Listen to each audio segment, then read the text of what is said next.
Okay, let's get into the Clara Burt Journal of 1875 through 1896. By the time Clara Burt taught in the San Francisco Bay Area, California had established a more regulated and organized school system than the one that Elizabeth Powell found when she came to the state. Normal school preparation was more standardized by the 1870s. Teachers' institutes were in place. Classroom visitation by superintendents was common. The population boom, furthermore, gave opportunities for employment and career advancement for teachers. There were curricular and social changes as well. Burt's teaching focused on the 3 R's of reading, writing, and arithmetic, and she said nothing about classroom prayer or inculcating moral values in her students. On a personal level, she and other women teachers grew more comfortable with being single and viewed teaching as a long-term career rather than a temporary one before marriage. Many things had changed for teachers in California, and Burt's diary gives vivid insight into how much of a difference there was between migrant teachers who experienced a more rustic school system and the women like Burt who grew up within the state and were trained in normal schools to teach in more organized working environments. Born in California in 1857, Clara Burt was from a family that strongly advocated women's education and supported her teaching career. Her father, Benjamin Burt, was born in Asconet, Massachusetts, and moved to California in 1849 to seek gold. Her mother, Orilla Burt, was also from Massachusetts and attended the Bridgewater State Normal School, where she excelled in mathematics. So, mom was a teacher. That's good to know. In 1854, Benjamin and Orilla Burt married in Amador County, California, and had 4 daughters, Evelyn, Lilla, Clara, and Fanny. As the daughter of a would-be teacher, it is not surprising that Burt and her sisters also entered the teaching profession. Benjamin Burt worked as a farmer for many years and opened his mercantile business in Dry Town, California. In 1874, Orilla Burt moved to San Jose so that her daughters could attend the California State Normal School there, while Benjamin stayed at the family ranch between Dry Town and Amador City. Though Benjamin and Orilla Burt lived apart for many years, they loved each other and were inseparable. After he sold the family land and moved to 14 South McLaughlin Avenue in East San Jose in 1890. Clara Burt's mother moved with her daughters to San Jose 1 year before Clara commenced her journaling. In the first entry, May 25, 1875, Clara, who had recently graduated from normal school, introduced herself and her new teaching responsibilities. Mokelumne District, San Joaquin County, Tuesday. Papa purchased this nice book for me to use as a journal 2 or 3 months ago. I have been too busy until now to feel that I could begin and write as regularly as I should desire to do. Our class graduated from the State Normal School on the 25th of March, 1875. I stayed with Mama, Evie, and Fanny in San Jose for 2 or 3 weeks.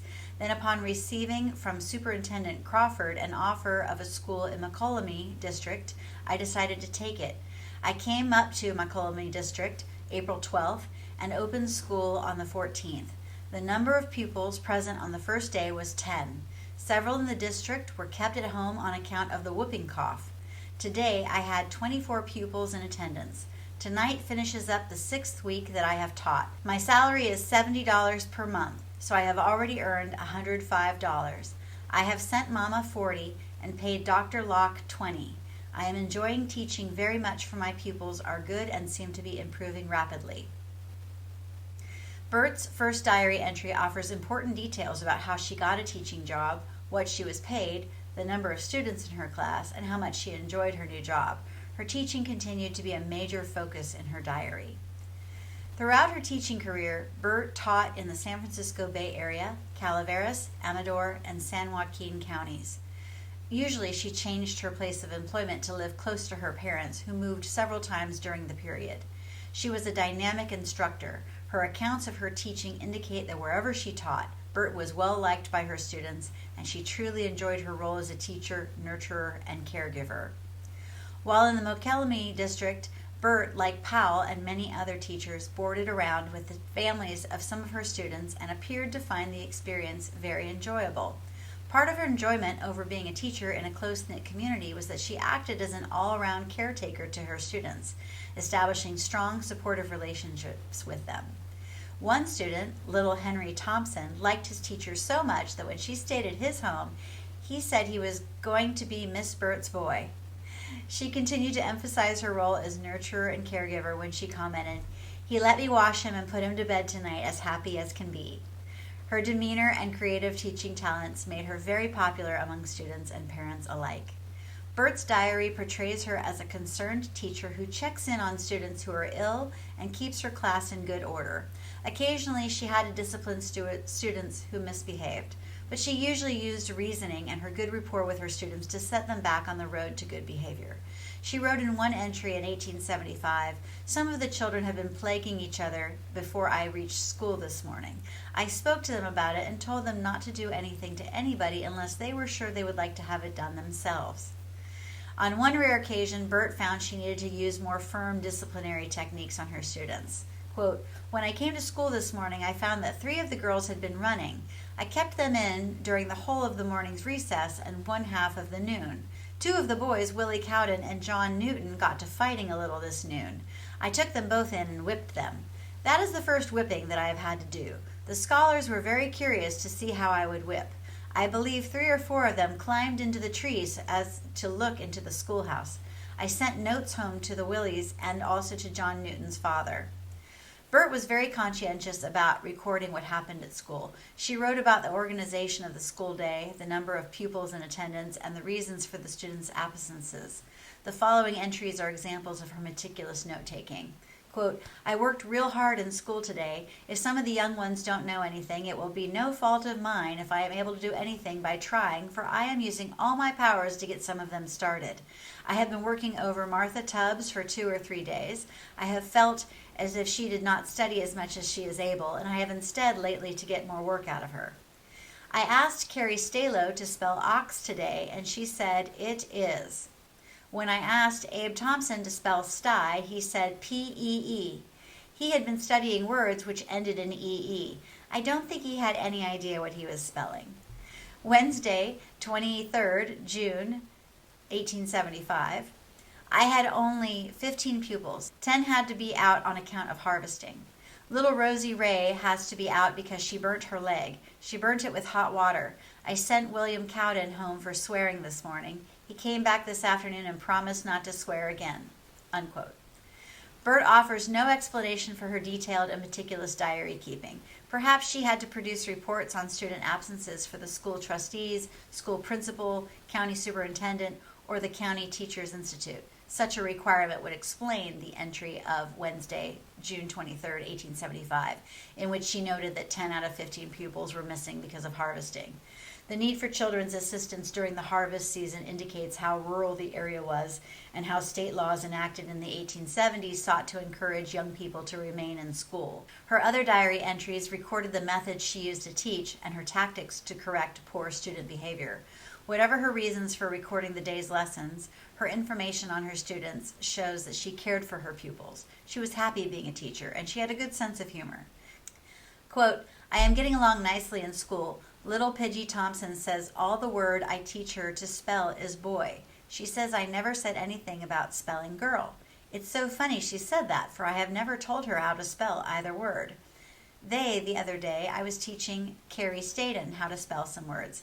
I came to the word kit, and I wanted her to tell me what she thought it spelled. She did not know. There was a picture of a kitten on the page. I asked her what it was. She said that it was a cat. I told her that word did not spell cat. What is a little cat called? A little mouse, she said. She said it so cunning that I thought I could not get over laughing for a good while." Unquote. 3 months later, Burt wrote that she had finished her term at the McCallamy School District and had taught for 6 weeks in the Franklin District in San Jose until she closed the school because of student illness. Within a month of closing the Franklin School, she worked as a substitute teacher at the Hester School in San Jose, where she attended the Teachers Institute. "I went to the Institute for a few minutes this morning. Superintendent Kennedy opened the meeting this afternoon with an address, after which Professor Allen gave a lecture on spelling. I taught for 4 days last week. This week I attend Institute all the week." Unquote. Burt appeared to enjoy going to the Teachers Institute. Hord Alston read several of his poems. Among them was The Fire, a poem inscribed to the Virginia City sufferers. Miss Benefee read 2 or 3 selections during this afternoon exercises. Burt seemed to love her teaching career and enjoyed attending state-mandated teachers' institutes.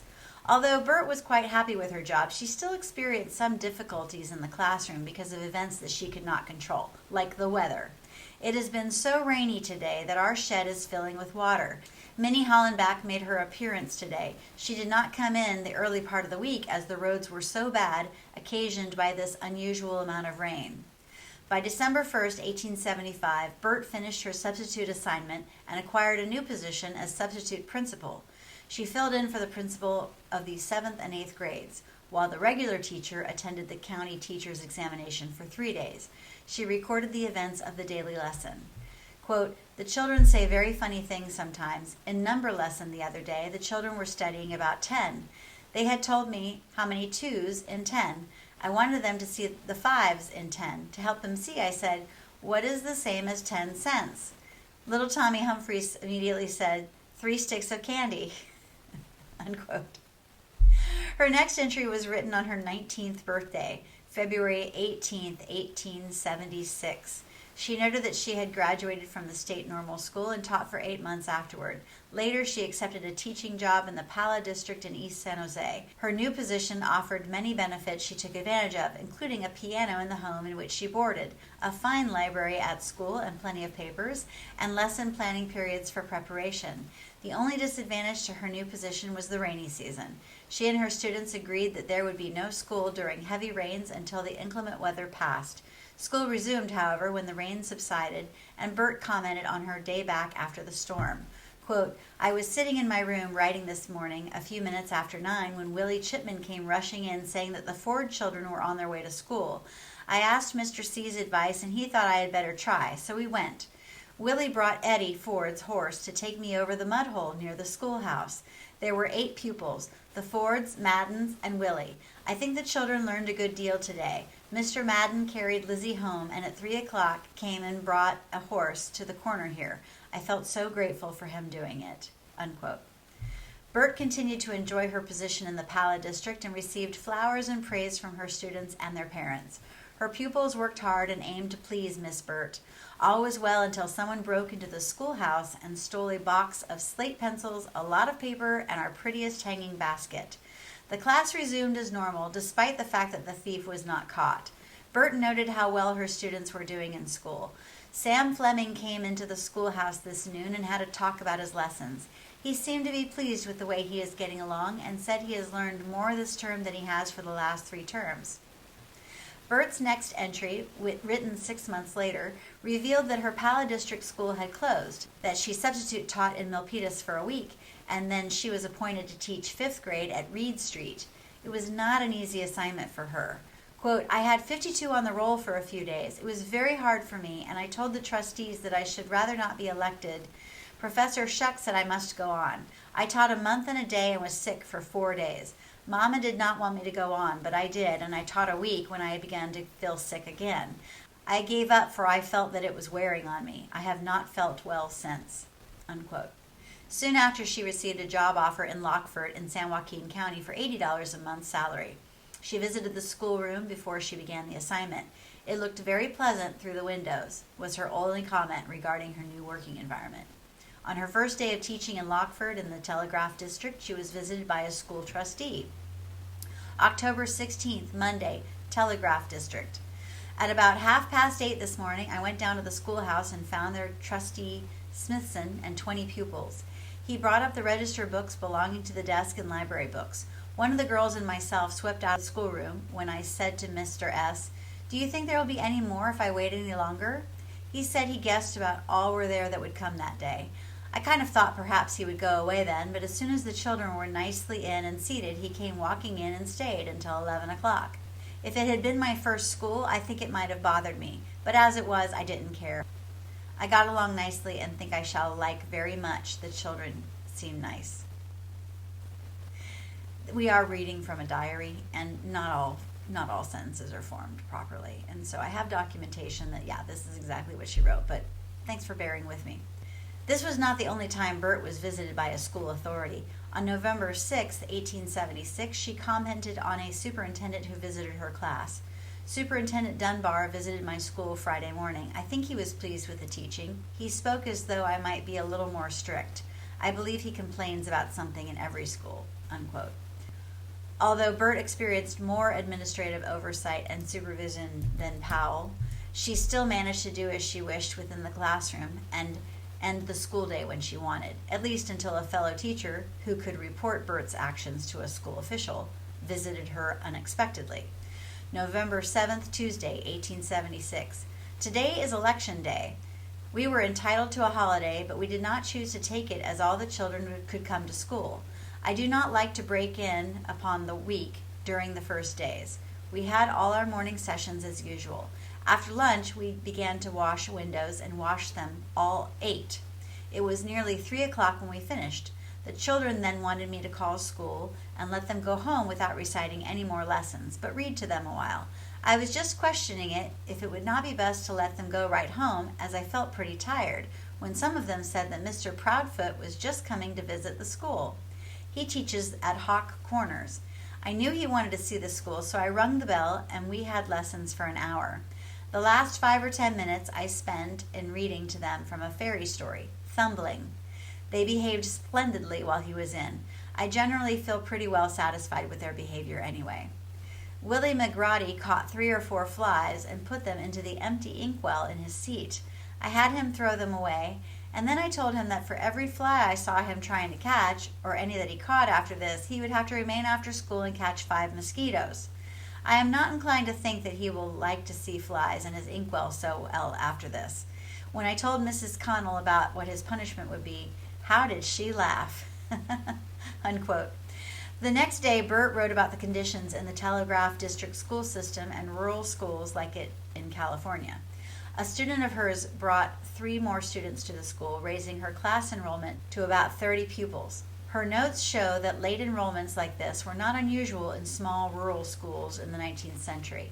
The state law that stated all children over age 6 were to attend school was unenforceable. They went to school when household duties did not call them away. Once the new children entered Burt's class, they were punctual and, more importantly, happy to learn, as the following account of a reading lesson suggests. Quote, "We have had lots of hard study today at school and some fun, too. We all had a good hearty laugh while the C class was reading, for Hayden Smithson made such a funny answer.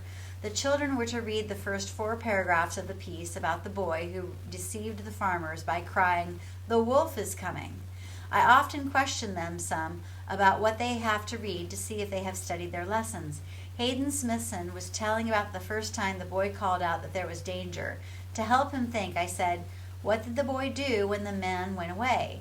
He answered quick as a flash, 'He laughed in his shirt sleeves.' The story said he laughed in his sleeve." Unquote. Burt's next entry, written on Wednesday, November 15, 1876, revealed more of her teaching methods, which included the tracking of classes by labeling them Class A, B, and C. She noted a spelling lesson that confused one student. Quote, "Morgan Elam made a funny mistake today. I have some of the poorer readers pronounce their sentences before they read. This is comments at the end of the sentence and tell the words backwards.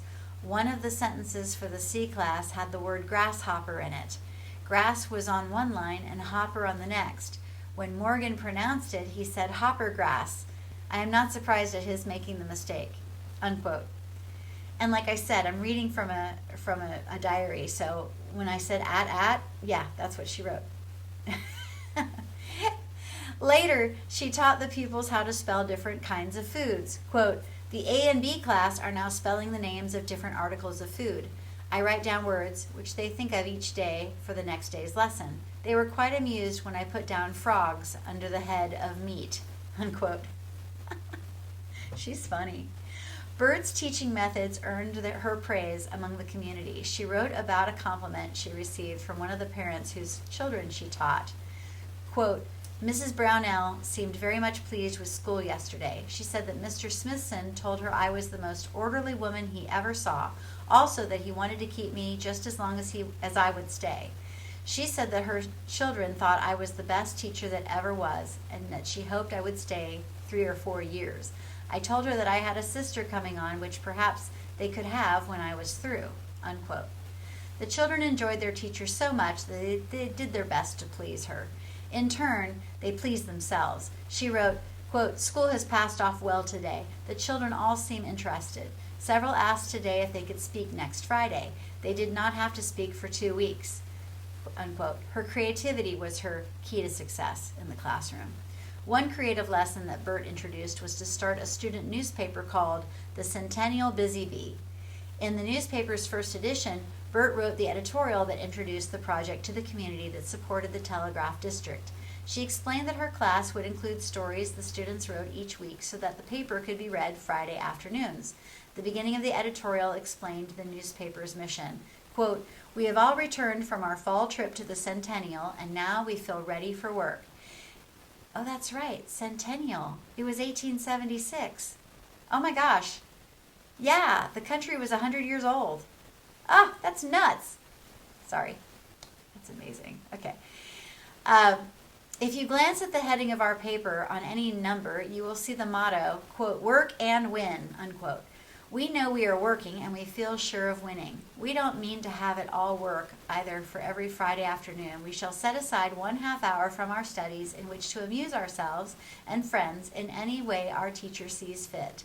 As we study our history, geography, etc., we sometimes write down what we have learned. We shall save these papers carefully and publish them in the Centennial Busy Bee. That's cool. Unquote. Not the that's cool part. Yeah. The newspaper project carried the class through the fall and early winter months, and the newspaper was a successful lesson for the students. Burt closed the Telegraph District School for the holidays on December 22nd, 1876, and organized an exhibition that the school held in the community church. The evening consisted of entertainment and a drama entitled The Last Loaf. Her students, Luther, Howard, and Horace, participated in the play, as did another student, Ida, who acted as a main character in a farce. The exhibition brought in $60 from the spectators, and the proceeds were used to purchase a bell for the schoolhouse. Burt's involvement and extra effort in special projects and events went beyond the daily classroom duties. Again, she proved herself a devoted and successful educator. Burt's popularity led the school trustees to ask her to return the following term in February 1877. She was in charge of a class of 34 that included students as old as 17. Burt commented about one of her pupils who was in need of a caring, resourceful teacher who would help her improve her skills. Quote, "Lizzie Scott, a young lady of 17 years of age, has been attending school for about 4 weeks. She has a 3rd grade certificate.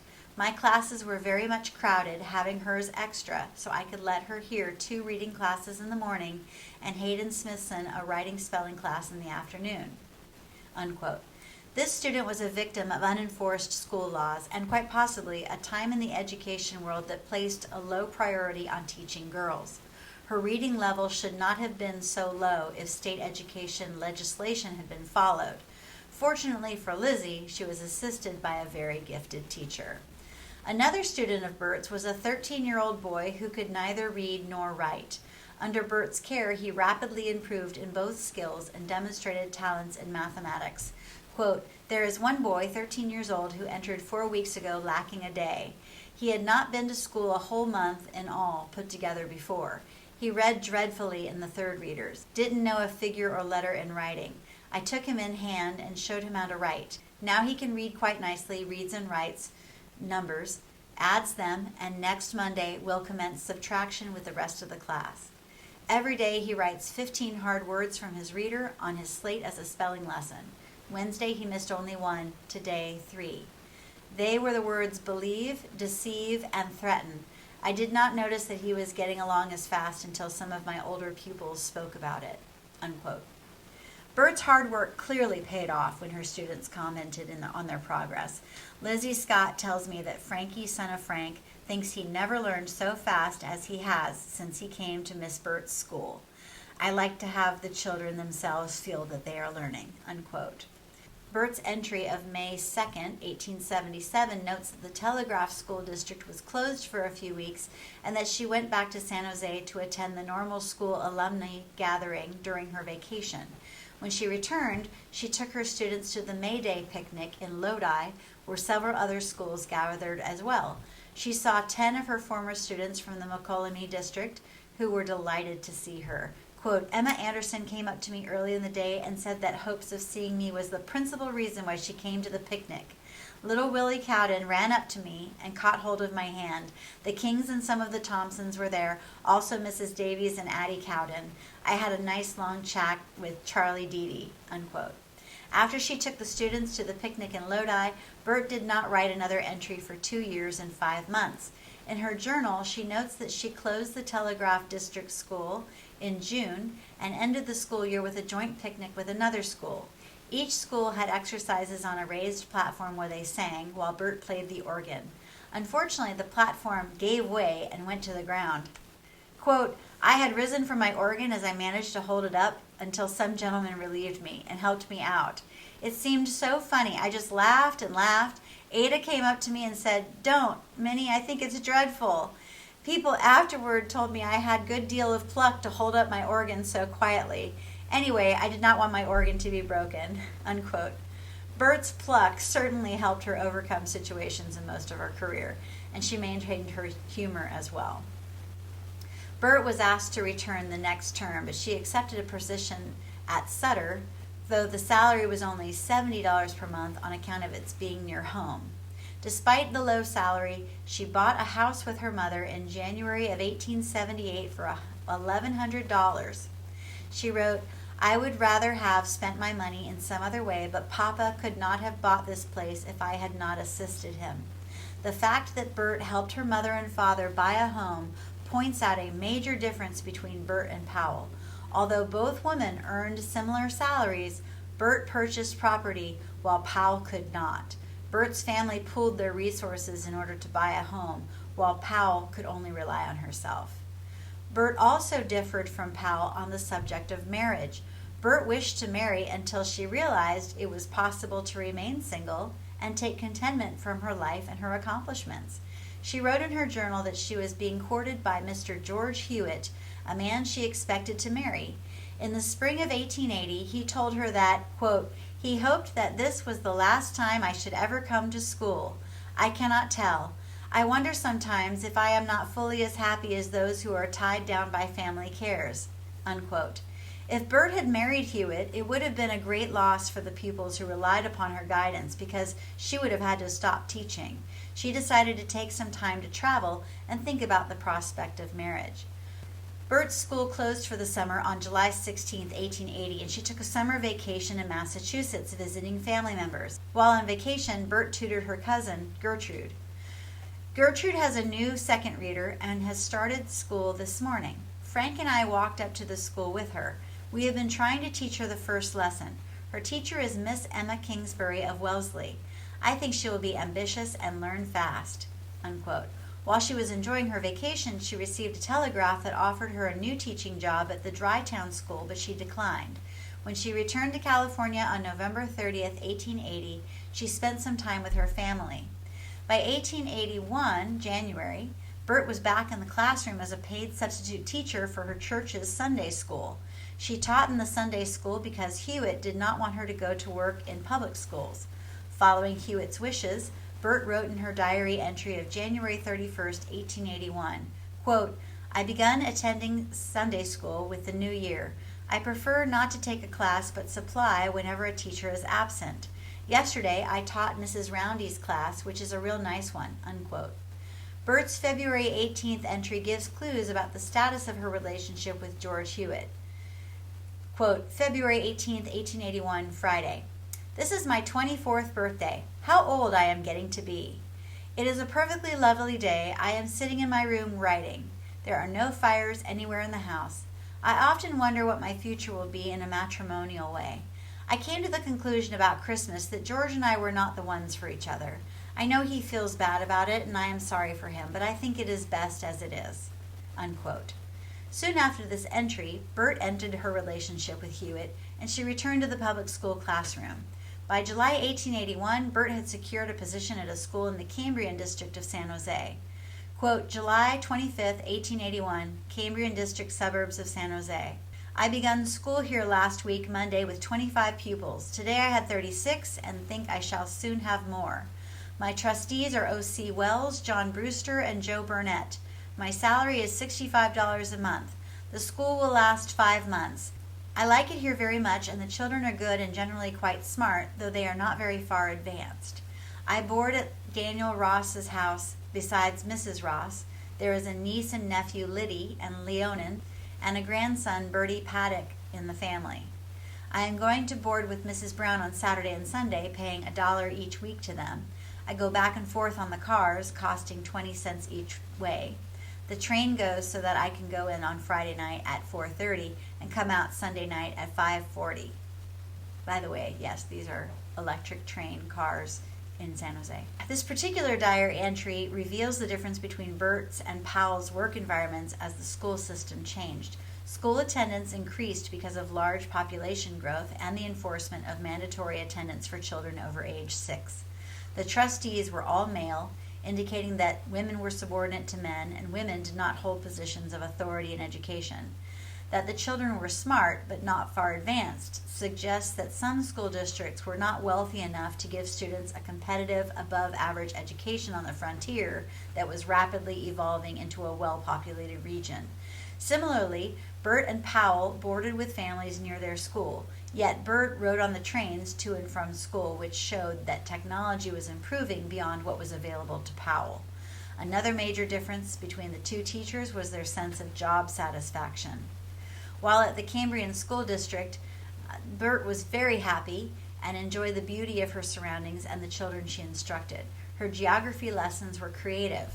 Quote, I am having my pupils draw maps. They have drawn North America and are now at work upon South America.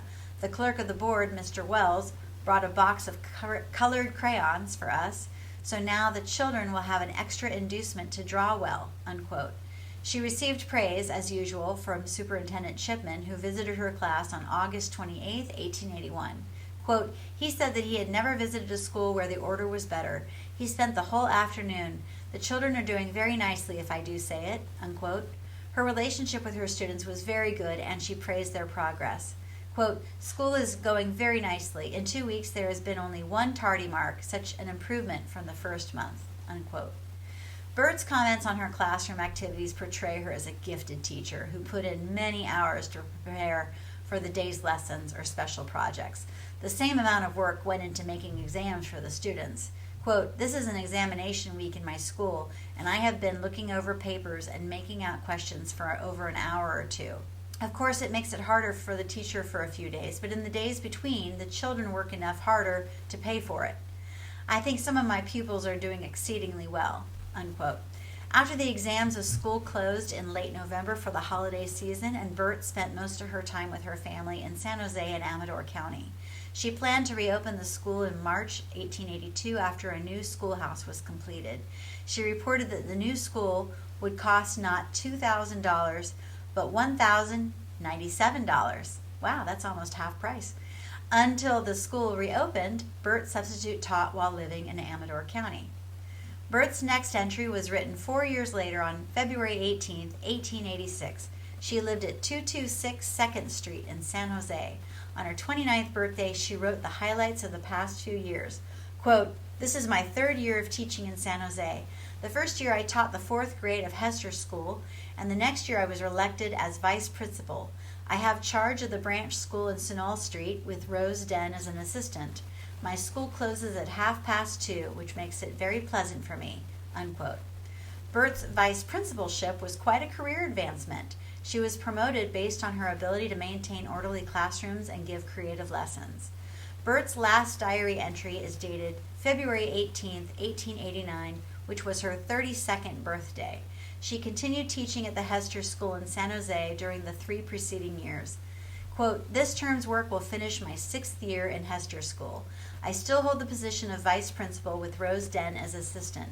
She also actively participated in lecturing at the County Teachers Institute, where her name was on the program in 1887 and 1888. In 1887, she was in charge of language work, and in 1888, she was asked to speak on entomology. The final pages of Burt's journal contain newspaper articles that marked the death of her parents in 1896.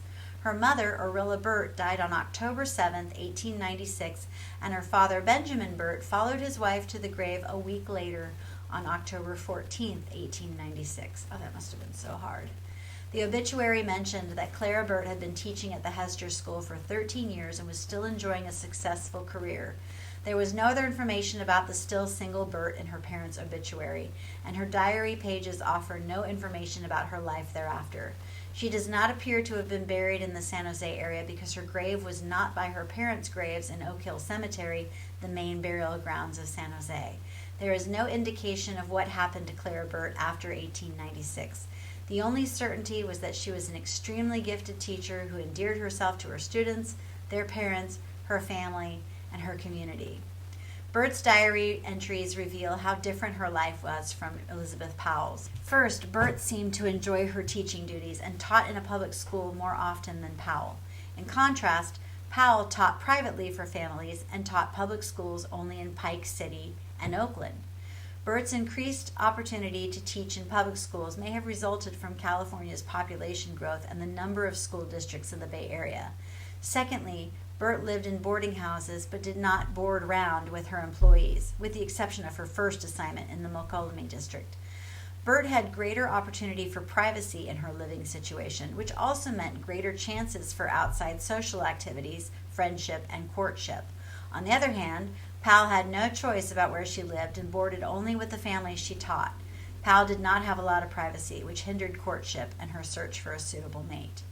Thirdly, the major difference between the two teachers was how they recorded and emphasized daily events in their diaries.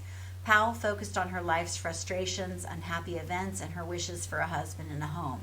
Burt, on the other hand, recorded the daily events in the classroom, focusing less on her feelings and social life, though the reader still gets a good sense of Burt's personality through her writings.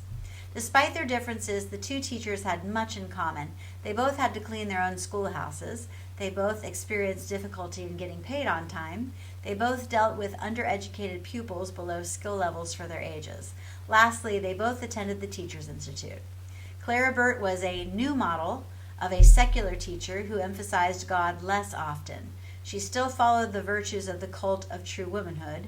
Still, society allowed for a little change in the way women perceived themselves, which meant that women were expected to be educated and more independent but remain in feminine roles such as caretaker, nurturer, and mother.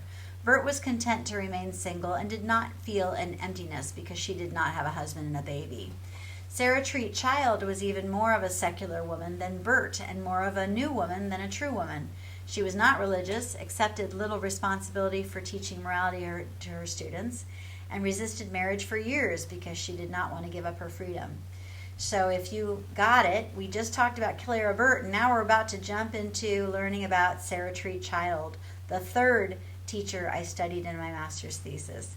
And I really hope you're enjoying this. You know, it's a lot. I'm reading you diaries. I'm reading their journals. But can you see the big difference between what life was like as a teacher for Elizabeth Powell, and then things are more modern for Clara Burt, and then when we get to Sarah Treat Child, we'll see how things evolve for her as well. All right, as always, thank you so much for watching these wonderful videos. I hope you were entertained. I hope you were surprised to learn something new about teaching in the 19th century in the Bay Area of California, and we'll see you in the next video. Okay, bye.